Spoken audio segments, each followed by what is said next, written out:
What's up everyone, Jared back. Now sorry for the late review, but with millions of people still waiting for invites, I had to reach out to my friends at GearBest.com to send me one for review. So big thanks to GearBest.com for that. Anyways, with that being said, let's find out if all the hype's legit.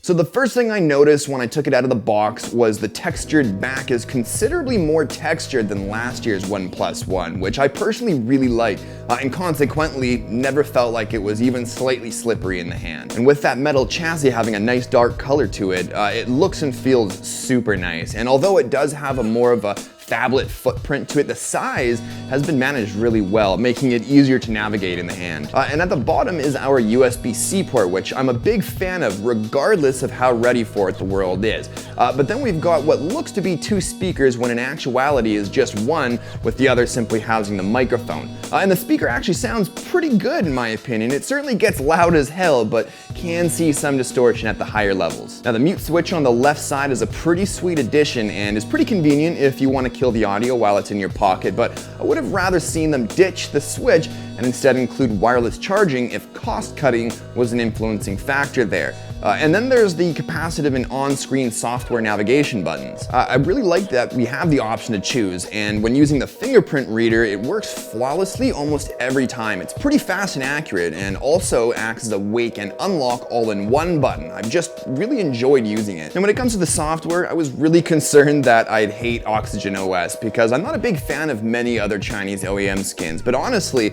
this is now among my favorite OEM skins, Chinese OEM or not. I really dig the software experience. Maybe it's the awesome amount of user customization options, or maybe it's all the little random things that kept me saying, oh, that's cool and convenient over and over. And I love that there's a dark mode. Personally, I think every phone in the world should have a dark mode option. Oh, and the fact that we can change the accent colors is just the aesthetics icing on the cake that we needed. The OnePlus 2 is packing a Snapdragon 810 with either 3 or 4 gigabytes of RAM, depending on whether you go for the 16 or 64 gigabyte of internal storage versions. And for the most part, performing any tasks outside of gaming ran flawlessly, but showed obvious signs of stuttering with some of my more resource-intensive games, which was pretty frustrating at times. The 5.5-inch 1080p display is pretty good, not amazing like other big reviewers have claimed, but it does produce some nice sharp lines. I just wish that saturation was bumped up just a little more because some colors do look a little washed out. And battery life's been alright. Now pushing it hard while testing, I got about 3.5 hours consecutively of screen on time, but